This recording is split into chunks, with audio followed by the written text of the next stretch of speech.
So I got into a little bit of a disagreement on our Facebook page, Silver and Black Nation. Go and check us out. Link is down in the description. Almost 100,000 strong of Raider Nation over there.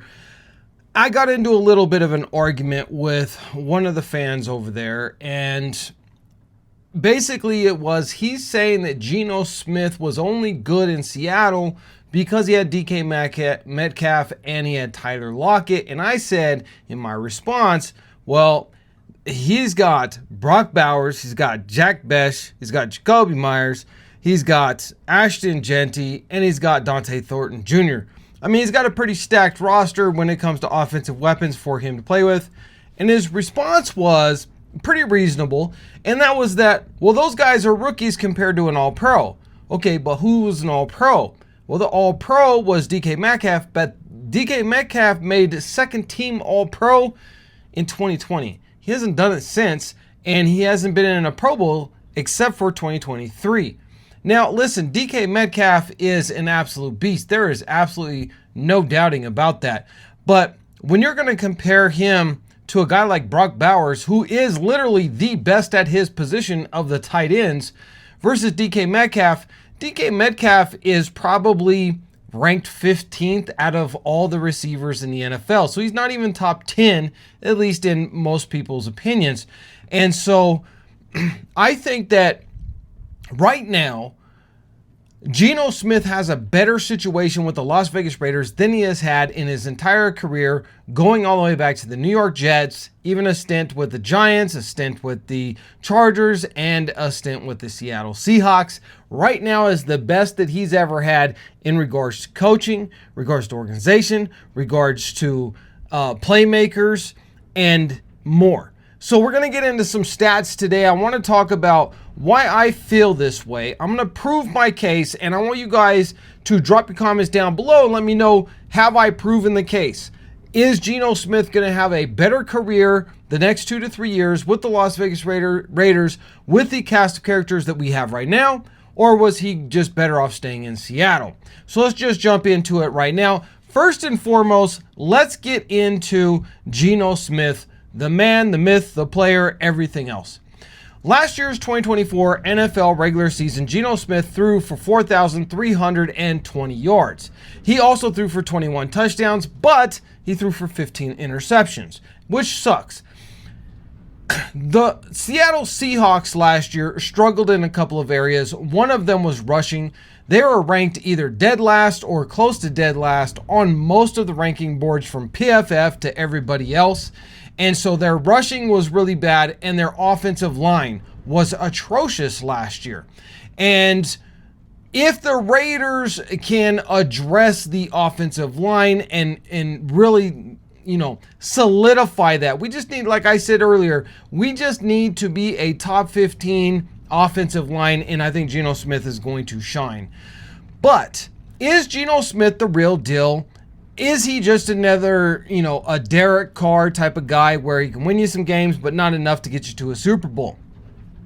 Look at his career stats. Rookie year 2013, New York Jets. He throws for 3,000 yards, 12 touchdowns, 21 interceptions, and he took 43 sacks. He had a rating of 66.5 and a QBR of 41. So pretty bad numbers all the way around, but the 3,000 yards was decent. You would think that the next year he would, really up the ante on that, but he really didn't. He only had a 59% completion rating, only 2,500 yards, which was less than his rookie year, 13 touchdowns, 13 interceptions. So he did, take out some of the interception problems that he had, and he definitely took less sacks at only 28, and his rating jumped up to 77.5. Now, fast forward to last year with Seattle. We got a long time from 2013 to 2024. He's bounced around the league. I'm not going to get into all of his stats, but he's been fairly consistent when he's been a starter. First year with Seattle, didn't do that much, wasn't a starter, only played in 4 games, 702 yards.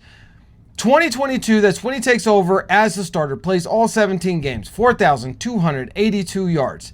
And he had a 69.8% completion rating. So remember, rookie year, 55.8. He bumped that up to 69.8, which was really good. And then He also was able to put up 30 touchdowns and only 11 interceptions, had a QBR of 62.8 and a rating of 100.9. Best year of his career by far.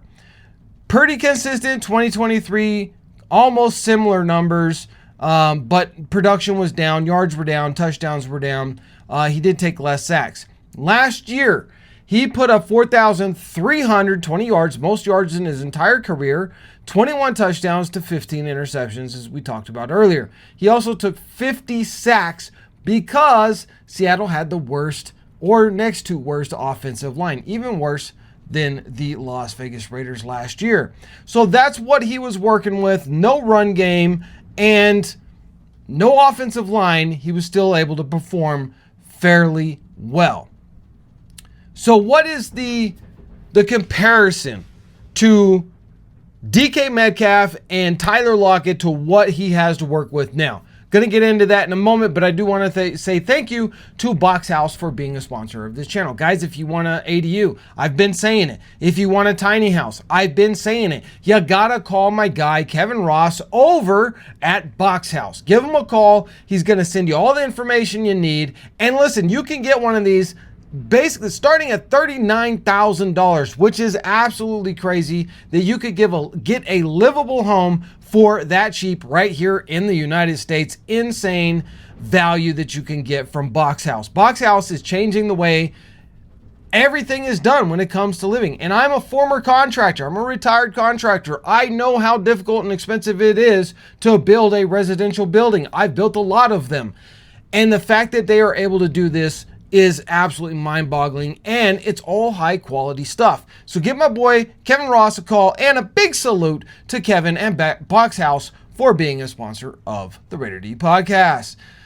Okay, so let's talk about DK Metcalf. How did DK Metcalf do just last year? Because we know his all-pro, second-team all-pro, was in 2020.